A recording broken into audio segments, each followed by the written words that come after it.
interrupting the conversations that are going on, because I think those conversations are, you better be talking about our community and how you're going to make it better. Especially this table over here with all the uniforms on. Yeah. I'll have to pay for that later. So I'm going to be quick. Welcome. We have our speaker today is Brandon Schwen. He's our city engineer and deputy public works director. You're going to hear about public works infrastructure, and you're going to go away from this knowing more about infrastructure for the city of Waukesha, but also for every single community. There's a lot of stuff that people don't realize. I know there were some engineers from Rupert Milky, maybe they won't learn anything. You will go away from this knowing more about the complexity of making a city work. So I think that's very important. Some thank yous. First of all, we have people attending. We have Ginger Kolsensberger from Ron Johnson's office, Rebecca Beretta from Tammy Baldwin's office. We have Representative Scott Allen. We have Waukesha County Supervisors Mike Crawley, Daryl Enriquez, Larry Nelson, City Council members Rico Camacho, who's brand new, Alicia Halden-Slavin, Rick Lemke, Elizabeth Moltzen, Dale Matthews, who's also brand new, Joel Piper, and Paul Wateska. We also have City Attorney Brian Running. I know I saw him. Oh, there he is. Here. And also, welcome to all the notaries. That's a joke. My dad always used to say it. You go through a list of, welcome people, and then you say, and also can all the notaries stand. I want to thank Tuscan Hall. We always have it's a great atmosphere and great food, and it works out very well for us, so thank you, Tuscan Hall. The centerpieces are from Waukesha Floral, and with that, I want to thank everyone for being here, and then introduce Tony Brown, our city administrator.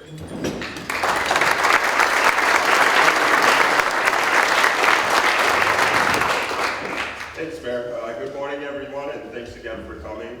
I just want to share a couple of quick updates about this city, projects and events that we have going on. So the mayor introduced our elected officials over here, and I just wanted to highlight that our last meeting in April, we started a new council year. At that meeting, 9 alders were sworn in. The mayor mentioned 2 of them are new. There is a 3rd alder, Steve Van Traste, that is a new alder as well. Otherwise, there was 6 additional alders that were sworn in to continue their service with the city. And I'd be remiss if I didn't mention that Alicia Halden-Slavin was selected by her peers to serve another term as the council president.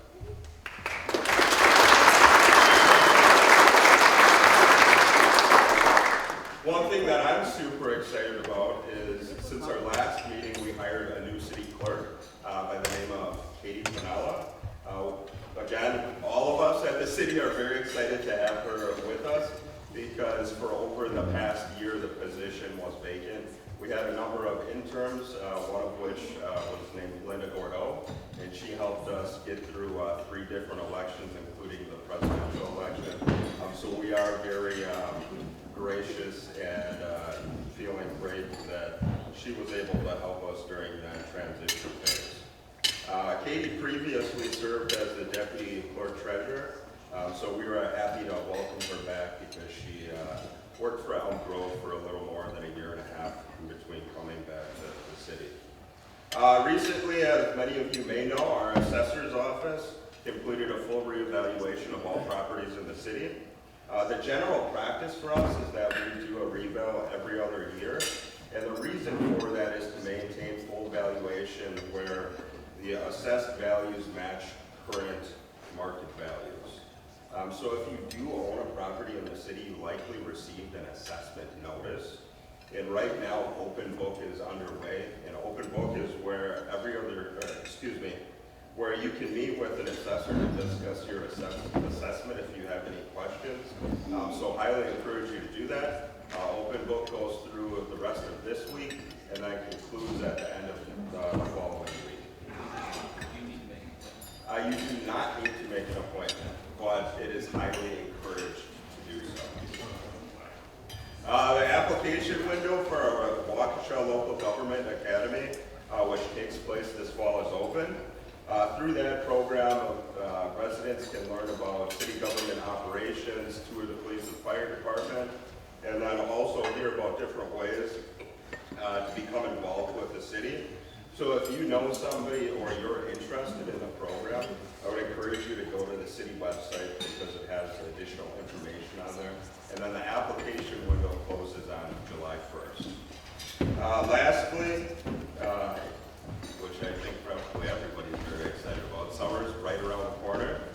So we're definitely excited to see some of all of you folks at different summer events, whether that's Riverside Rhymes, Tribute Tuesdays, Jazz at Cutler Park, and a host of other city events too. So you can find additional information about those on the city's different communication channels.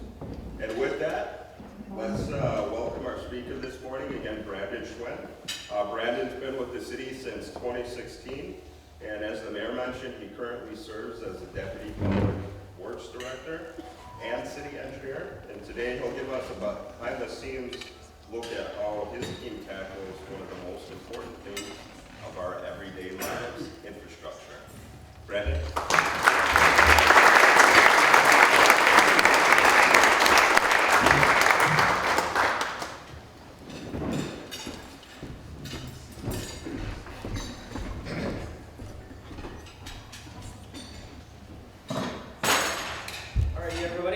Tony, thank you and the mayor for kicking us off this morning, and thank you everybody for the opportunity to give this presentation today. So for those of you who do not know me, again, my name is Brandon Schwein, and I'm the Deputy Director and City Engineer within the Department of Public Works. So today's presentation, Public Works Infrastructure, take a look at a little kind of deep dive into what we have from a citywide perspective on our infrastructure. Take a look at some lessons learned, that's things that have gone well or what hasn't on projects over the years, and then where we're moving forward into the next 5 or 10 years or so. Now, I know what you're thinking. You're like, what did I get myself into? I got to listen to an engineer speak for 45 minutes. I understand. I'll try and make things interesting. I'll try and bring the energy. I have had 6 cups of coffee today, so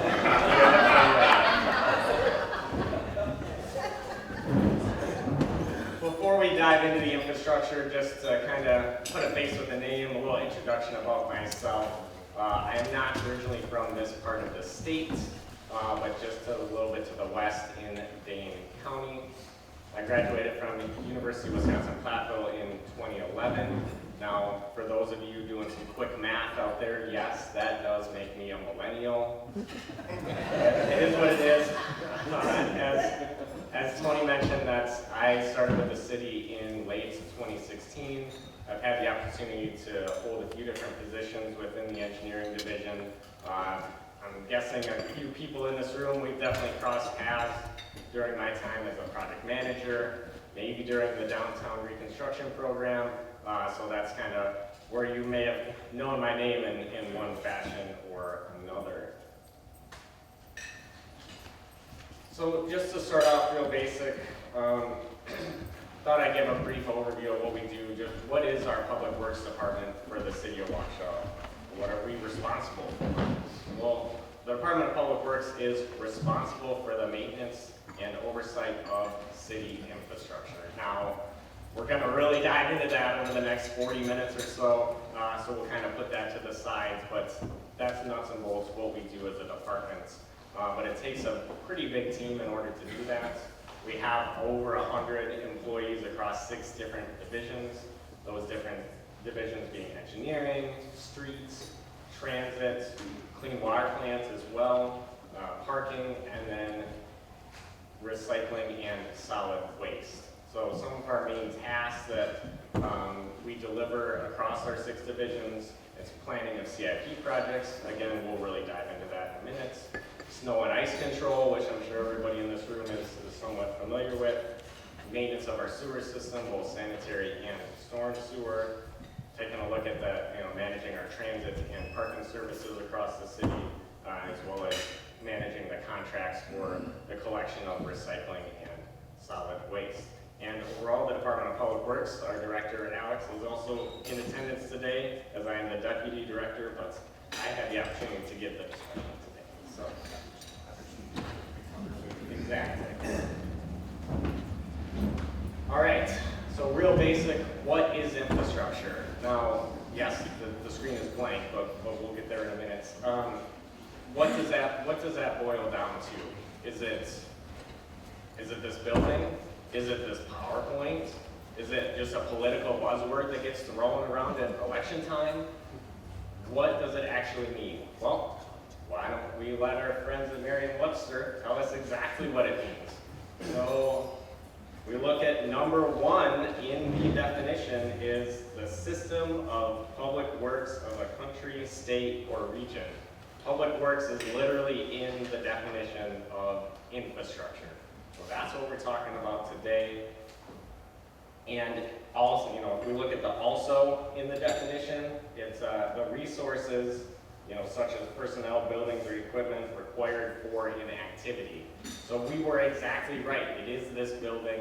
It is this PowerPoint. We're doing an activity today. That is also infrastructure. Now, I think they really should add a number 4, political buzzword, in there, just to beef up the definition, but that's probably why they don't let engineers anywhere near the dictionary. So, when we're talking about infrastructure, what does our infrastructure look like citywide? Well, our primary and kind of largest evidence of infrastructure is our street system. Now, that's likely how everybody arrived here today. Most people are most familiar with our street system because most of us use it on a daily basis. But what does that mean? That's our pavement, that's our curb and gutter. On that street system, we have our traffic signals, our signs, our marking. All of that is our city's, is a piece of infrastructure. Adjacent to this, the actual roadway, sidewalks, curb ramps, all the above. Now, supporting that roadway infrastructure, we also have a network of storm sewer that handles storm events, drains the pavements. Not only that, but it handles flood mitigation as well on the storm side. For the infrastructure that we can't really see with our eyes or really don't notice it unless it's not working correctly, then it's on everybody's forefront. So that would be the sanitary sewer system and the clean water plant. Definitely a critical piece of infrastructure, but it's not something that we think of unless there is an issue. A few ancillary items, we also have our city buildings, our former sites, our former landfill sites. That's also infrastructure that we manage, as well as street lighting and fiber optic. So how about a few statistics? Now, it won't be a presentation without a few statistics, so I'm going to throw some numbers out here and then hopefully shock a few people, but there's 253, just over 253 centerline miles within the city, and that equates to just over 5.5 million square yards of pavement that is under our purview. On that street system, we have 68 traffic signals that are under the city's jurisdiction, and beneath the street pavements on the sanitary sewer side, we have an equivalent mileage of gravity-fed sanitary sewer system at 253 miles, 17 miles of sanitary sewer force main as well. There's 6,300 sanitary manholes and 35 pump stations. A few more statistics, 138 miles of storm sewer. Now, not as many as the sanitary sewer side, but there's more structures with just 8,300 storm sewer structures. We have 44 city buildings, now that doesn't include park buildings, etc. And I think I forgot one, there's a blank up there. Well, this is one of my favorite statistics, and it's square feet of sidewalk. Anybody have any guesses on how many square feet of sidewalk around the city? Take any number. A million. What was that? 1 million. A billion. Well, we're maybe not there, but 11.3 million square feet of sidewalk. That's 450,000 individual sidewalk squares around the city. That's an extremely staggering number. To put that into perspective, on our city's sidewalk replacement program contract this year, the cost to replace 1 square foot of sidewalk was about $9. So doing the math, that's over $100 million to replace every square of sidewalk within the city. So now that we know how much, what our infrastructure is, how much that we have around the city, what are our avenues to maintain or improve that infrastructure? Well, the biggest avenue that we have is the annual Community Investment Program, or CIP. You may have heard a city staff member throw around that CIP term quite often, maybe an elected official. I'm going to use it today. I'm going to shorten it and do CIP just for the sake of time, so I don't have to say the whole title. But that's what we'll get through today. These projects are generally overseen by the engineering division. They're delivered, they're of mostly a larger scale, usually take some elements of coordination, project planning, and long-term thinking to deliver those CIP type projects.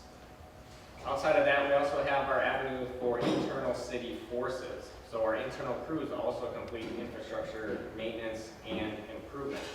That could be DPW streets, TRF, the clean water plant staff, executing maintenance projects or small improvement projects with allocated funding for our sewer system or the clean water plants, various other elements of our infrastructure that can be handled by internal forces. Last but not least, I have on here external agency projects and programs. Now, this doesn't happen super often, but it is an avenue or a way that the city's infrastructure can be improved, and that could be as simple as WISDOT completing an improvement project with federal transportation dollars. So this was most recently completed in 2022 on West St. Paul Avenue, just kind of outside of Fire One, where WISDOT delivered the project or bid the project and delivered the construction of that roadway reconstruction project for the city using federal dollars. That was an 80-20 cost share. So that is another avenue. We do pursue those in various forms. It just doesn't happen all that often. So diving into that CIP realm, most of our major infrastructure improvements are funded through the CIP. The CIP has a backbone funding of various sources between borrowing, enterprise or user-based funds, external grants, permit fees, private donations, few other sources in there as well. Mostly on the borrowing side is how these major CIP projects are funded. Within DPW, we have main programs that are usually executed on an annual basis between our street improvement programs, flood mitigation, sanitary sewer and clean water plant programs, and then some of our smaller or other ancillary programs such as sidewalk replacement, traffic signal improvements, lighting improvements as well. So that's kind of a quick overview of the CIP side. I'm guessing there's a few people in this room that have probably been impacted by a CIP project here or there, probably know all about this, but we'll really dive into that. So on the roadway side, on an annual basis, we do have some standard programs that you'll see crop up in the CIP. Our major and minor streets reconstruction programs, that's a big piece of the CIP, as well as asphalt street resurfacing. Our concrete street rehabilitation or patching project is executed on an annual basis. And then we also have our concrete sidewalk replacement program and traffic signal improvements. Now I tossed on some dollar amount figures for what we're looking at in 2025. Now every year they aren't the same value. They do change, but that's just kind of put it into perspective what we're looking at in 2025.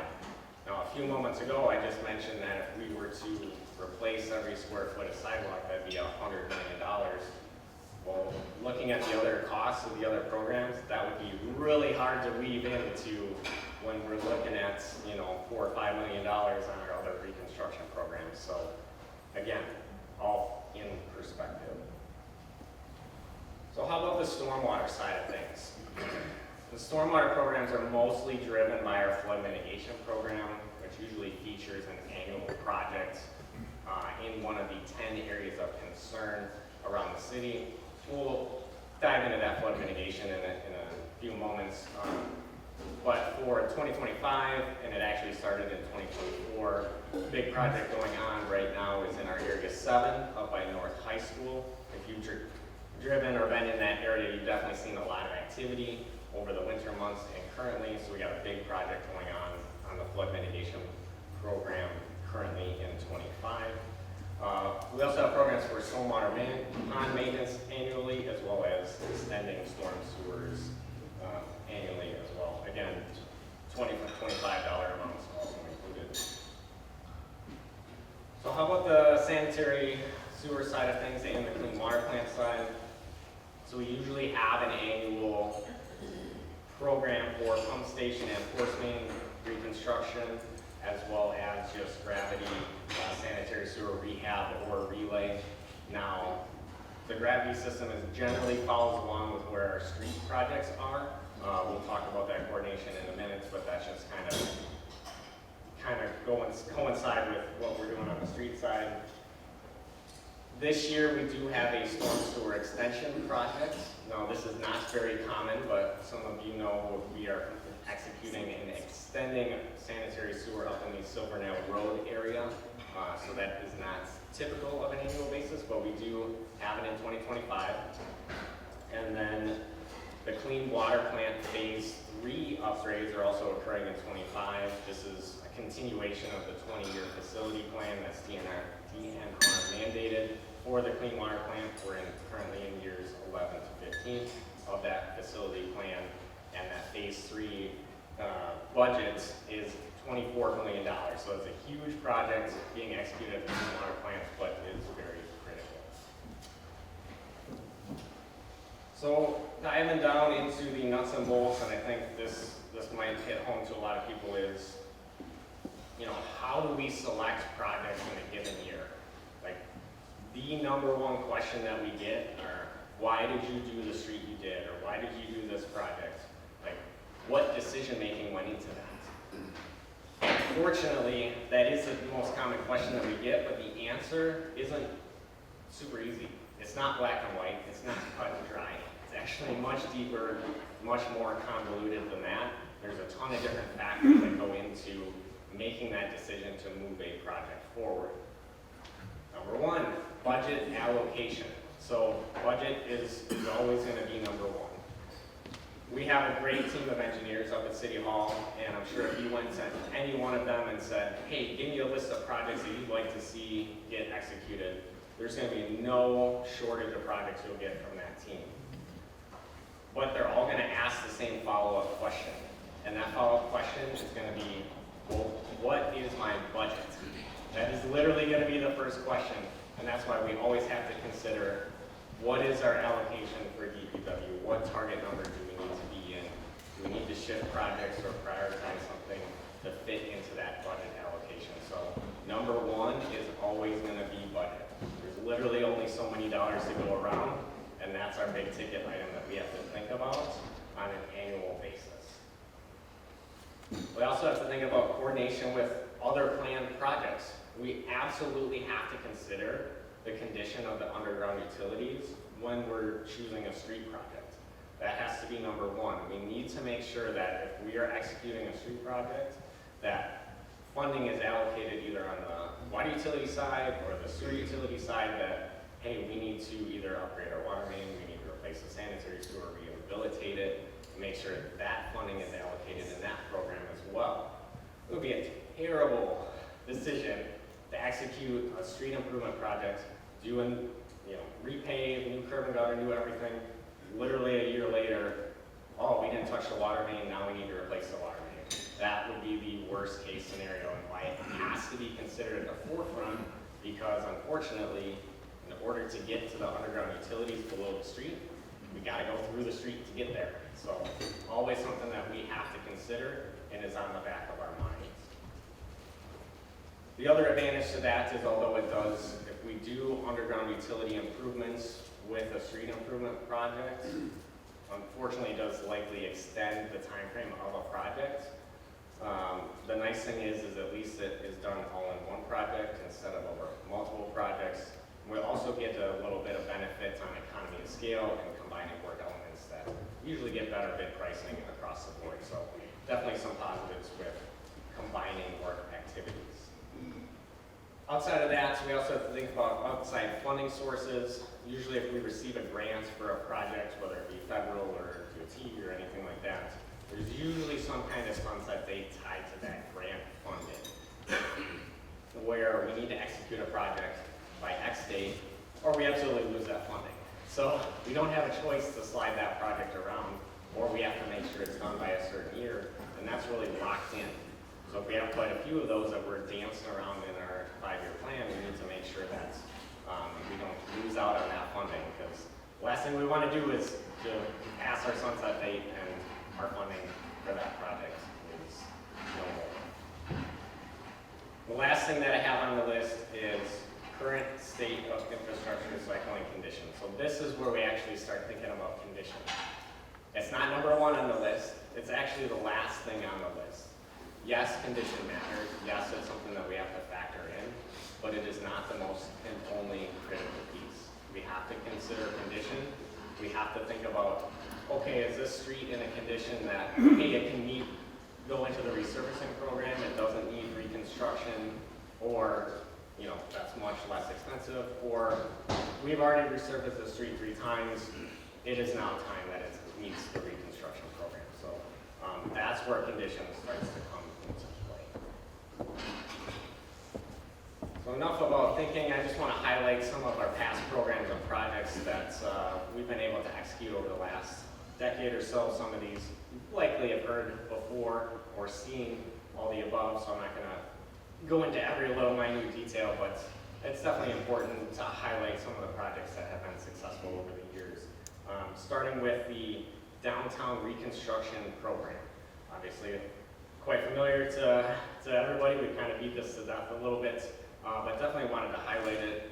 We did start construction downtown in 2014 with Clinton Street, wrapped up with West Broadway in 2023. A majority of these projects were funded through the CIP and the major and minor reconstruction programs, but they also required a matching investment from the water utility and the sewer utility to complete those underground utility improvements as well.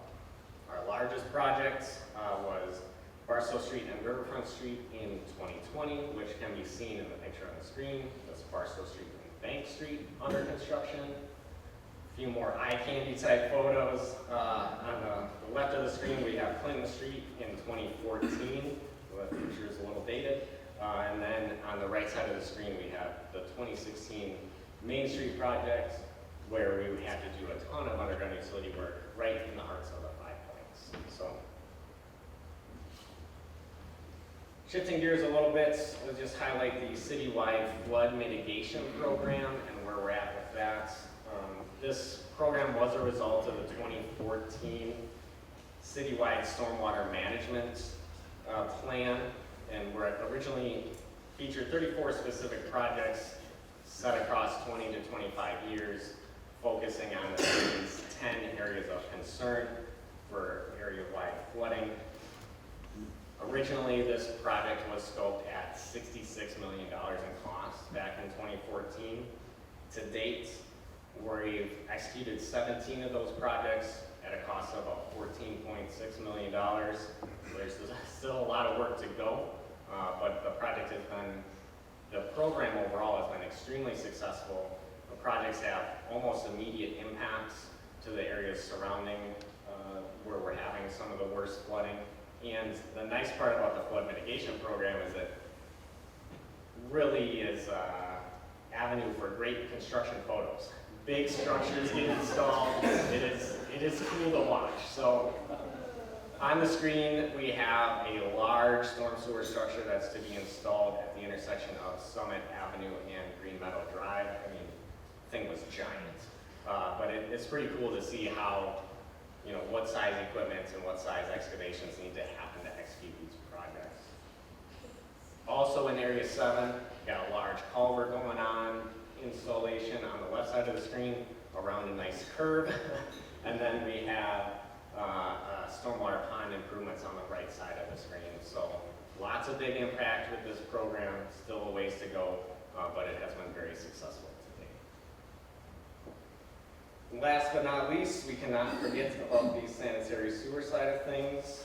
In 2018, we had the Green Meadow Drive Sanitary Interceptor project, which installed just under 2 miles of sanitary sewer from the intersection of Green Meadow and Michigan, all the way down to just the north side of the city's city garage facility.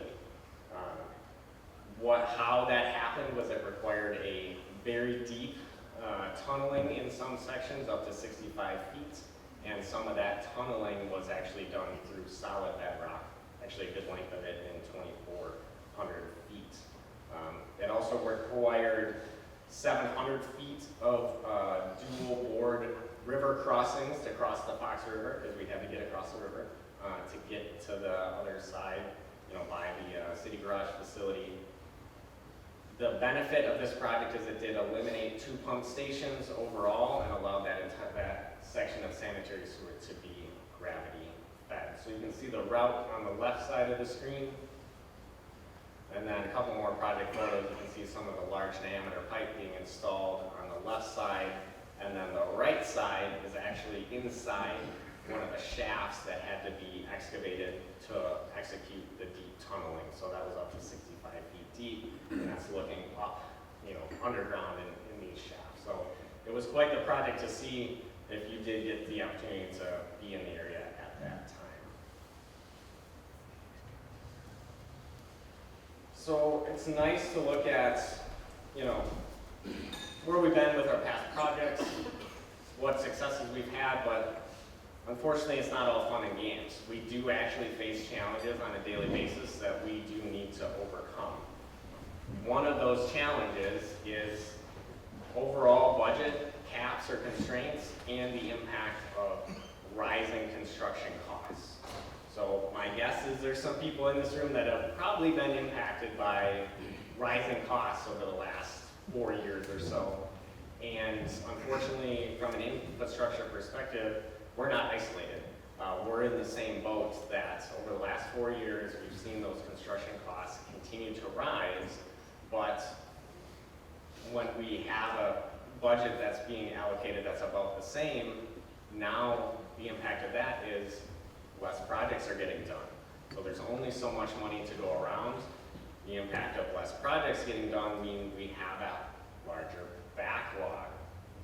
Speaking of project backlogs, what are we looking at for the city? That's also one of our current challenges that we're trying to overcome.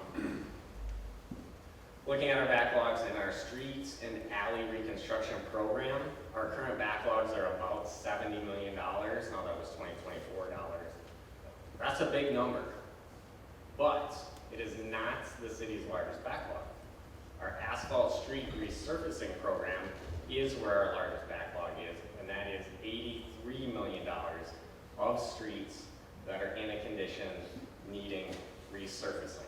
So it's one of the challenges trying to get through those project backlogs, but those rising costs have hindered that quite a bit. As far as flood mitigation, we just highlighted the program and where we're at. There's about $35 million left in that program to execute of that original 2014 study. We're still working our way through the program, but that's what's remaining. So we have not even hit halfway of dollars amount in those projects. And then I don't have a dollar amount for the last one. We do know there's a backlog in our stormwater pond maintenance and improvements. We're working on a program to identify what the dollar amount backlog is, but it is an area of focus of ours. A couple other challenges, material supply delays. Again, I think this kind of hit home to quite a few people in this room that we're always battling material supplies. I mean, how do we execute a project when we know one of the materials on that project is a year out? We have to plan for that thinking ahead. That typically impacts our facility type projects, but not all of them. That isn't the only impact. I mean, we've seen material supply challenges on roadway projects that feature traffic signals, such as traffic signal poles and monotube and just the traffic signaling equipment.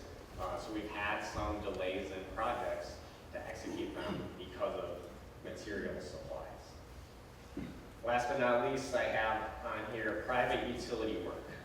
Now, it's a lot easier to coordinate a project overall when we're just talking improvements to city infrastructure. The challenge to that is that the city's right-of-way is not just made up of city infrastructure. There's private utilities in the right-of-way too. That could be We Energy's gas, We Energy's electric, communications, you name it, there's a utility that's probably in the right-of-way. The challenge to that is if we're completing an improvement project, generally the condition of their utilities may also need to be improved in conjunction with our project. Or if we're completing an improvement, they may now be in conflict with what our infrastructure improvements are, and they need to relocate. What this does, though, is if they need to complete an improvement, it really drags our project's timeline out. They need to get in there first, it could delay our contractor. There's a lot of coordination back and forth that's with a third party that's outside of our control. So it's something that we have to think about as we move forward is how we coordinate with the private utilities. So what have we learned over the last decade or so executing these projects? Well, one thing is we know that two projects are not alike. They're all different. There's different constraints, different challenges on every project. But what we can do is we can take pieces of those projects that maybe didn't go perfectly or maybe they did and make sure that they're enveloped into future projects. We have to learn from where we've been to make sure that we're consistently improving and improving on the delivery of our infrastructure projects. One thing we know is we have to be flexible. In Wisconsin's climate, you never know when something's going to deteriorate much faster than you expect. And you've got to move a project like a street that's fallen apart, or we have to address an underground utility issue and accelerate that project in the schedule. So we know on an annual basis we have to be flexible, we have to reevaluate each and every year and get a good game plan moving forward. I just mentioned one of our biggest challenges with private utilities, the delays, all the above. We have learned that we need to start coordinating with the private utilities as early as possible. We need to start designing as early as possible. If we can extend that time frame where we have design and coordination much in advance of construction, if we can extend that out, that means we have less of a chance of it impacting our actual delivery of our project, less impacts to delays in our contractors and our stakeholders and residents. We also want to focus on increased public outreach, weekly project updates. So we've been working hand in hand with our community engagement team to make sure that project mailers go out, our web pages are up to date. We also have all of our project managers put out weekly project update emails that include information on the project, such as what was completed this week, what do we look forward to in the next week of construction, and what are some of our traffic impacts. Making sure that is up to date, we get that posted to the website. There's also a hot button link on each project's web page where anybody can sign up for those project updates, get them right to your inbox, just to try and keep that information out there and what to expect on a weekly basis for all of our projects.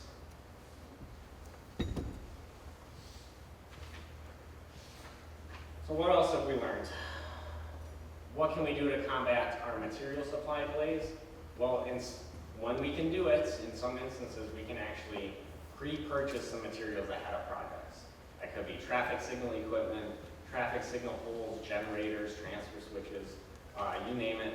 If we can purchase it ahead of time and eliminate or at least reduce the time frame that we're seeing on the material supply chain, that at least helps us execute a project or reduces the impact of that delay.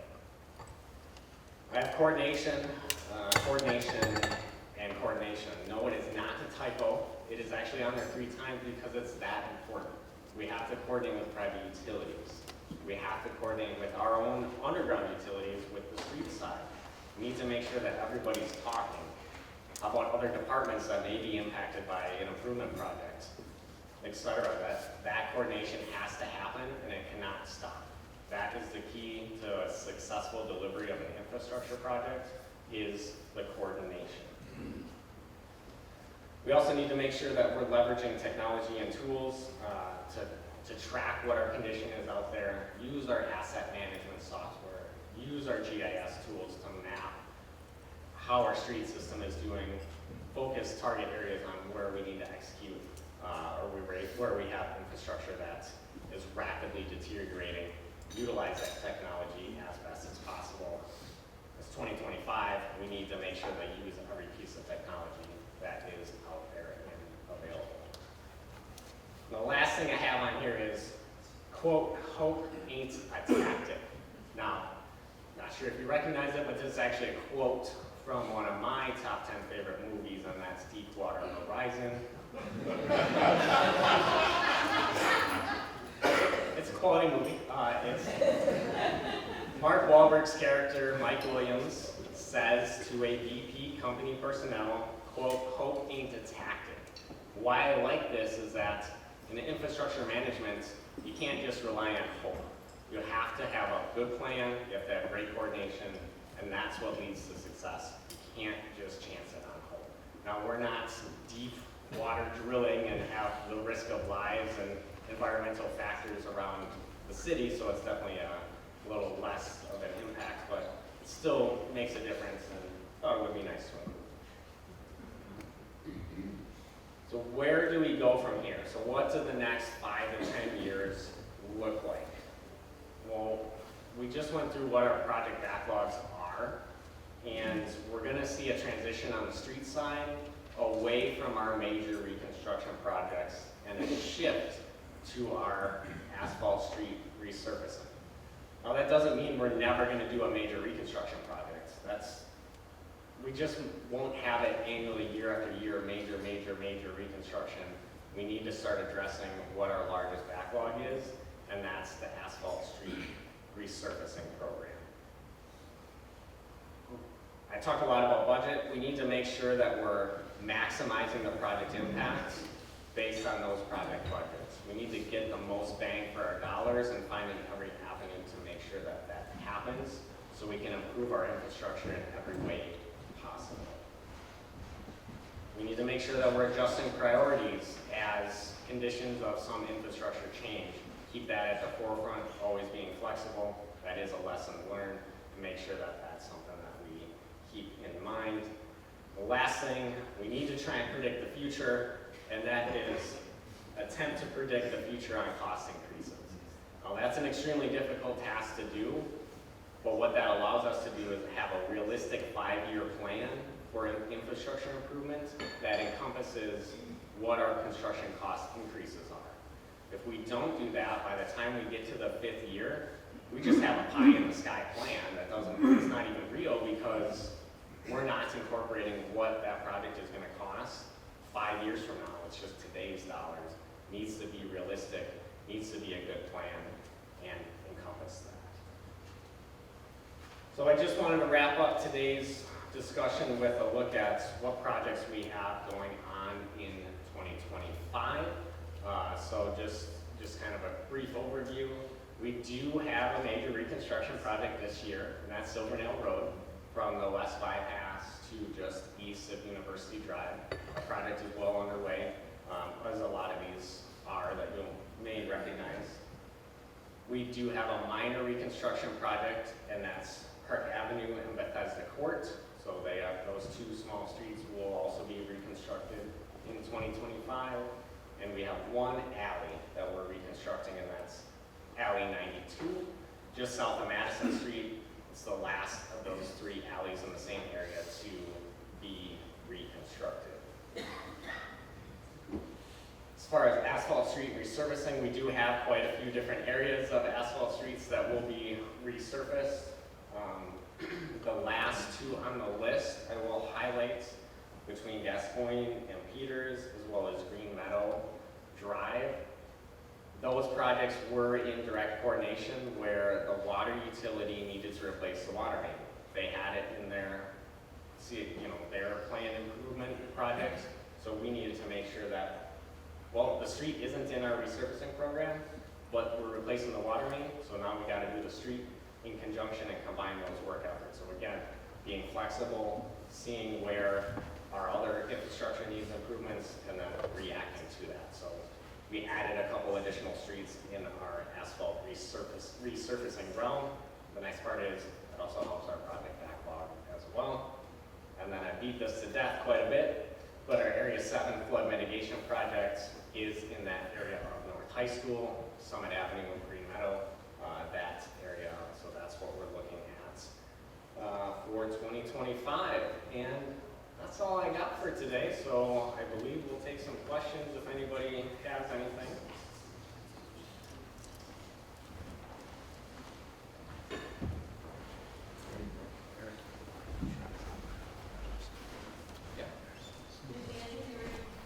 Responsible for programming of the traffic signals?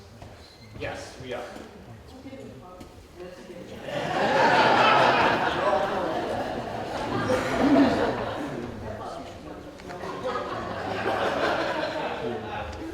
That is a great question. I mean, we do get that a lot for the traffic signal timing. Fortunately, we do not have a traffic engineer at the moment, but we can look into any potential issues on the traffic My signal. uncle was convinced that whoever's an engineer used to work with him,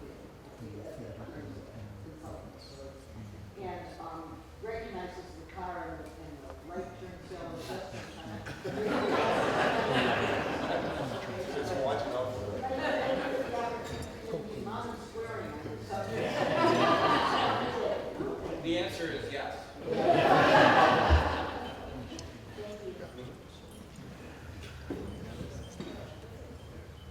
ever run into situations where you want to replace a road and the private utility doesn't have the budget? You know, the energy should replace their equipment, but they don't, and say, sorry, we don't have budget. The nice part about that is we haven't encountered that type of issue, whereas if the private utilities are notified at the time, proper time, they usually find the funds to make sure that that's delivered, and it is a requirement of them, I believe. However, we have had some complexities where they kind of dropped the ball on, we've given them plans ahead of time, they've kind of pushed them off, or they haven't realized the conditions of their facilities until we either start construction or get into a project, and then they're like, oh, we need to relay 2,000 feet of gas main. We're already started. Then it's a hot coordination between us and them to make sure that they execute their improvement project as quickly as possible to not delay their project. So they usually have budget, but sometimes they don't always take the initiative to deliver on our schedule. On the street lights, has there been any consideration in especially high pedestrian traffic areas to have it so that you don't have to push buttons to get a call signal? Like especially downtown, I was just down into the Art World, right? You've got people crossing at every street all day long. And not everybody thinks to push a button, all others don't need you. So I was just curious if there's any thought on that. Yeah, so the question was, have we ever considered for pedestrian, like at traffic signals, for pedestrian accommodations to not require the button to be pushed to actuate the walk signal so that it automatically comes on in the phasing. So then, because sometimes people don't always think, hey, I need to push the button to cross or get the walk signal. Other municipalities, like Alicia said, that they do have it timed in that fashion. Our approach has been to always do the buttons. I think it's a pluses and minuses, right? So if you always have the walk sign and walk signal come up, that means you're always having to give a minimum time for the pedestrian crossing. So your green time for maybe a side street might need to be longer to make sure that that pedestrian time is accommodated or it may actuate and not work on detection to serve the minor streets when nobody's there to make sure that it serves the pedestrian movement. So if we always have that into our program on the traffic signals, it may impact the street, the traffic side of things too. So right now we have a system of, if you push the button, we know there's a ped call, the signal can take that into consideration and then serve that, so then we're not delaying traffic or vehicles in the time of when there's no pedestrians. So it is definitely something we can look into, but that's our current approach on the signal side. First of all, I want to compliment you and your team. The downtown reconstruction, I didn't realize it took 9 years, but it was worth it. The downtown streets are incredible. And as someone who was on Prairie Avenue, that reconstruction was done incredibly well. But I want to go back. A couple of years ago, Congress finally passed an infrastructure bill. Did we get any federal dollars that helped with some of our city projects? We have gotten some federal funding, not directly related to the BIL. Okay. We have received federal funding in various programs like CMAQ, which is carbon mitigation and air quality. We've got a couple of grants in that program, as well as CRP, which is carbon reduction program, which is federally funded through WISDOT. Mostly we receive grants for traffic signals. So we replace all of our controllers in our traffic signals. We now have a traffic signal management software that was majority paid for with federal funding, as well as interconnects between all but 2 of our traffic signals can tie back to City Hall, and that was executed under a federal funding grant as well. So we have received some federal funding in various programs, not any big ticket type projects like we had on St. Paul Avenue with that CP program, but we have gotten some grant, been successful on the grant side. How about at the state level? Because I know one of the reasons we finally got the West Bypass done because we had a good partnership with the city, county, and state, which doesn't always happen. How have state funds been the last few years? Not too bad. So we have gotten a couple large grants from WISDOT through their LRIP program. One of them being Prairie Avenue was actually a $1 million grant that we received through LRIP. And we also received a grant for Delafield Streets in the amount of just over $1.6 million for the reconstruction of Delafield Street. So that was on the state, that was all state funds, so no federal dollars. That was all reimbursed. That's a great program. So that's been 2 benefits, and we were also awarded for a future project in the amount of just over $1.5 million for University Drive as well for a future reconstruction. So we've been very successful in getting the state grants, less successful on the federal grant level just because of the number of requirements. But the state programs have been fantastic. DOT has their share of infrastructure improvements around our area that they've been executing, and will be in the near future as well. Great, thank you. The question I had was, with all the surface that you have in the city, your parking lots, all of them on road sidewalks, and you want to run off, you're talking about stormwater, your water quality is such a big issue in the city of Waukesha.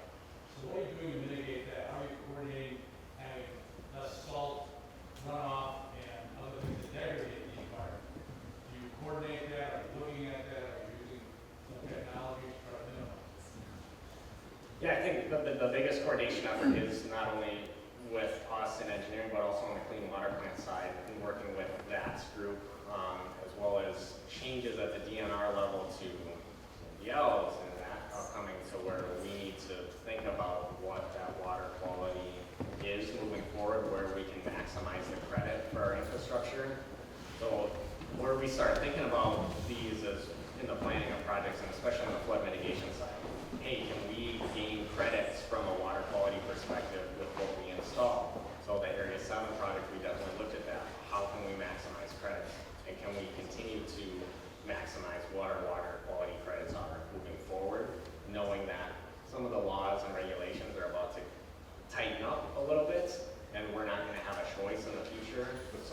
gaining where we can now, and now's the time to do it. Yeah, putting those stress on your utility, you have to clean up.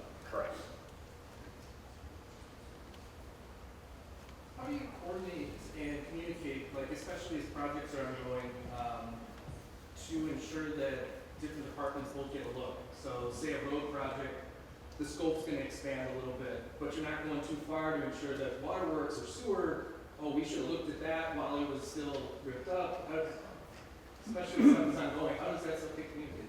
Yeah, our biggest thing is we always have project milestone submittals and reviews. So we make sure that we are packaging up a project even at 30% level, so it's, you know, we've only been 30% design, so the scope of the project isn't fully realized, but enough of it is realized to, hey, let's make sure that everybody gets a look at that. So we send out a project review to water utility, you know, everybody on the sewer side, police, fire, PRF, everybody gets their chance to look at it. DPW Streets gets an opportunity to say, hey, this may not work from a maintenance perspective of, or, oh, we need to take the water main a little bit farther. Oh, now we're into this next intersection, all the above. So the plan review at the various milestones, 30, 60, 90, just going through that each and every effort and going through that additional coordination and making sure everybody gets a look at the plans. That's what benefits when we get to the end of the day and have a project that encompasses all of our pieces of infrastructure. You talked about some of the priorities in determining projects. What are some of your priorities that you look at in the design phase of, you know, like a street reconstruction? Are you prioritizing safety, you know, pedestrian, walkability, green space? Like, how do those kind of factor in? That's a great question. So I'll repeat the question. So what do we factor in from a priority perspective during the design of one of our infrastructure projects? And I think the answer is yes. We try and prioritize. We have to look at, from a street perspective, we have to look at that overall. Are we trying to enhance safety? What issues do we have through this corridor, whether it be a major reconstruction or a minor? What are our current issues? What do we know about the project? What can we not solve, but what can we improve? Is the street just too wide? Do we need all of this pavement? Can we reduce that to increase the terrace width, make it more pedestrian friendly, all the above? So I think from a design perspective, it's all encompassing. We have to look at every avenue and where we can make improvements for that facility. So I'm going to jump in here because we're getting close to time.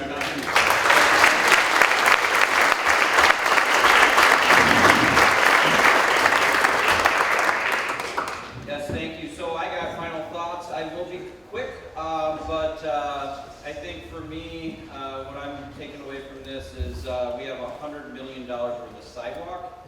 Don't forget that. That's a good trivia question. It's actually kind of troubling to me too, because replacing that sounds kind of impossible. Another final thought is we have a little bit more understanding of how a millennial engineer brain works. Maybe the whole beta tactic is giving us a little bit of instruction on that. 351 miles of centerline road, is that what was the number? 253, so I exaggerated. 253 miles, center miles of roadway in the city of Waukesha. That's pretty, very large number for a community of our size.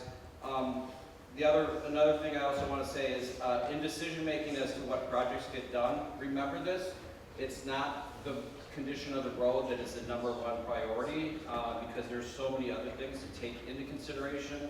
I get this all the time. Someone will say, this road is terrible, fix it. Well, if we do that, if we just jump from really bad road to really bad road, our money is not being spent in the right way. And so that's one thing I'd ask everyone to remember. You have a bad road in front of your house, fixing it right there and then in that year probably means that something much more important isn't getting done.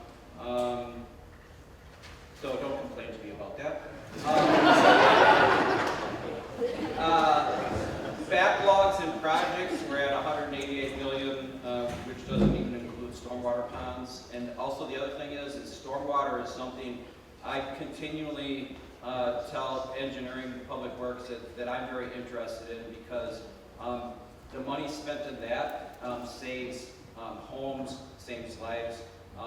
It basically is something that you, by spending the money now, you save multitudes of the dollars in the future.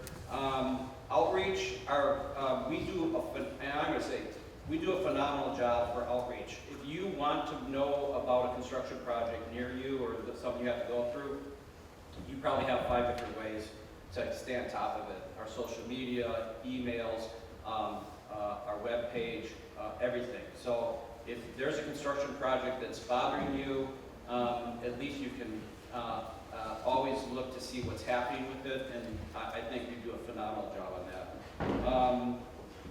Let's see, that's where do we go from here? Shifting to street resurfacing, I think that's kind of nice, because if you drive through the city or you're driving around the city, the construction is going to be more in the neighborhoods.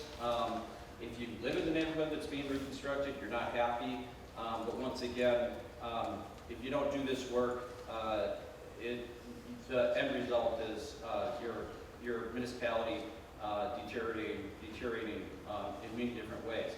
One final point is Mary Bear brought up that her husband thinks the city is turning the lights to red whenever they drive up to it. I agree. Happens to me on Barstow, Wisconsin every single time. So thank you very much for being here. Thank you, Brandon, for all the information you provided. Have a great day.